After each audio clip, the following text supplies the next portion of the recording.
It's easy these days to get caught up in the circus of the presidential campaign. The Benghazi report is out. Trump's campaign manager, Corey Lewandowski, is out. Senator Elizabeth Warren campaigning with Hillary Clinton on Monday. Who's up, who's down, who's out, the horse race, the personalities, the polls. Donald Trump is at 49%. Hillary Clinton up 16 points. Clinton ahead of Trump by 6 points. She's up 6 points. Clinton is down 4 points since April. We are headed towards a Trump versus Clinton general election.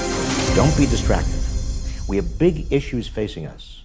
Choices that could mean progress toward broadly based prosperity and a responsive democracy, or regression back to an economy as unequal as it was a century ago and a government owned by the moneyed interests.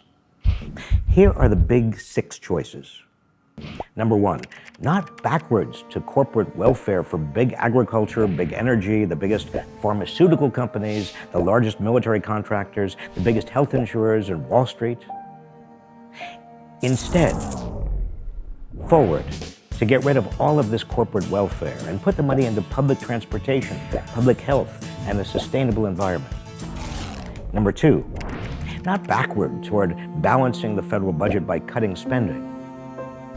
Instead, forward toward building the nation's productivity by investing in our people, our children's schools, their access to higher education, world-class technical education, and lifelong learning.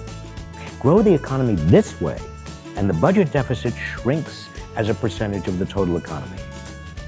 Number 3, not reducing taxes on corporations and the rich. Instead, raising taxes on those who have never been as wealthy in order to pay for what we need to do as a nation, and cut taxes on the middle class and below. Number 4, not just more jobs. Instead, more good jobs at decent wages that lift more families out of poverty, along with predictable hours that let them plan their days and weeks, a higher minimum wage, and an expanded earned income tax credit wage subsidy for low-income workers, and on-demand work and contract work that removes all labor protections. Number 5, not repealing Obamacare. Instead, preserving it and building on it toward Medicare for all. Finally, not giving corporations First Amendment rights to spend any amount of money on campaigns and lobbying and undermining our democracy. Instead, making the voices of average people louder, fully disclosing which corporations are contributing what, publicly financing elections, and reversing Citizens United.